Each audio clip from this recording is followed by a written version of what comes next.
Within the context of the previous century, America has had a great influence on Japanese culture and media. Whether it be in the world of animation, with anime films from Toei taking pointers from the works of Walt Disney, or historically how Godzilla was an allegory for the nuclear bombings of Hiroshima and Nagasaki. And we can't forget all those big American brands that broke through their national borders. However, the Japanese have had an impact on something so all-American, it might as well be a steaming apple pie straight out of the oven. The Western. The Eastern equivalent being the samurai films of Japan's golden era in the 50s. Many of these jidaigeki, or period dramas, even took place during similar time periods to that of Westerns. In fact, as a side note, many speculate jidaigeki to be the inspiration for the word Jedi in Star Wars.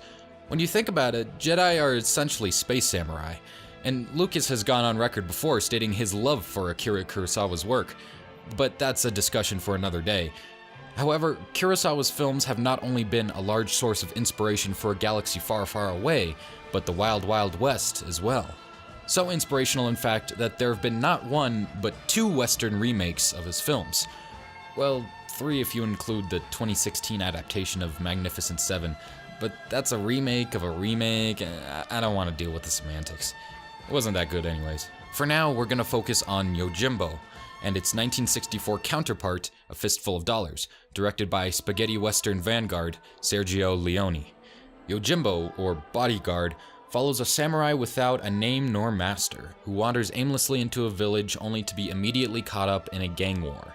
He attempts to play both sides for his own personal benefit, but is beaten nearly to death when he's caught in the act.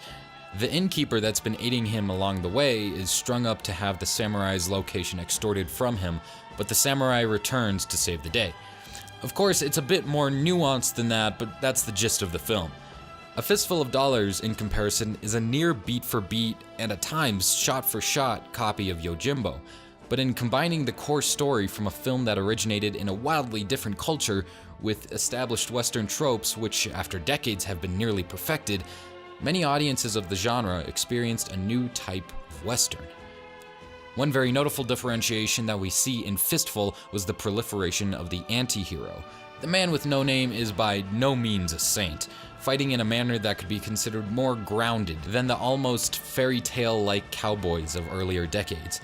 Most of the time it was a story of good versus evil, black and white, no pun intended.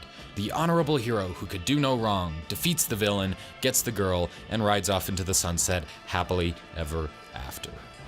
You wouldn't see John Wayne and his $1 million smile shoot at another man unless he was shot at first, much less flip-flop between working as a bodyguard for 2 gangs who are holding a town hostage. This translation of character added moral ambiguity to the Western.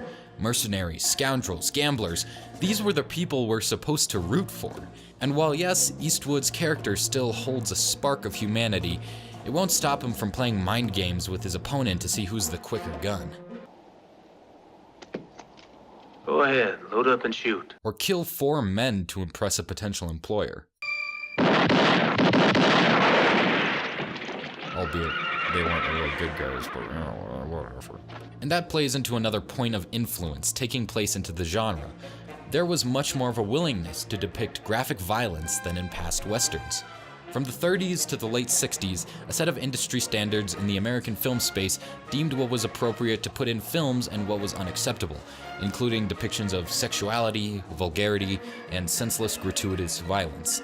In particular, criminal activities weren't allowed to be depicted with a sympathetic light, which can help explain that aforementioned lack of moral gray area in older Westerns.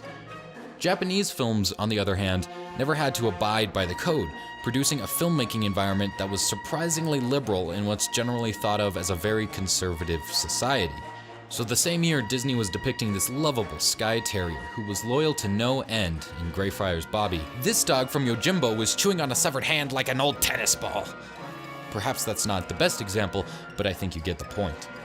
Regardless, what I'm getting at is that in translating the story and characters, Leone also translated the violence. Sure, the restrictions were hardly even policed by the time Fistful got an American release in 1967, but it acts as a symbolic turning point, if anything else, paving the way, perhaps, for something like the jaw-dropping bloodbaths you could only see in Tarantino flicks, from the likes of Django Unchained and Hateful Eight. Comparatively, it may seem like nothing more than a paper cut, but Unosuke getting visibly stabbed in the arm with a throwing knife and watching as he bled out in the early 60s wasn't something to be scoffed at in the US. It's not that far of a stretch to say that being Italian and working outside that American environment afforded Leone some of the creative liberties seen in Japan. And with it, a generational shift occurred in how Westerns were made and who they were made by. Out of the melting pot of films from the East and the West, a cast was filmed to form the spaghetti Western. Looking at this shift from a wider lens, Westerns became grittier, more violent, a bit more true to life, and starred heroes you weren't sure you could trust to turn your back to. Some could even say all this change from outside sources have made the genre unrecognizable from its previous form. They were no longer an American property, but property of the world. Something so quintessentially American in its conception was molded as time went on and other cultures came to add their own unique flair and style, eventually being accepted by wider US audiences as practically their own.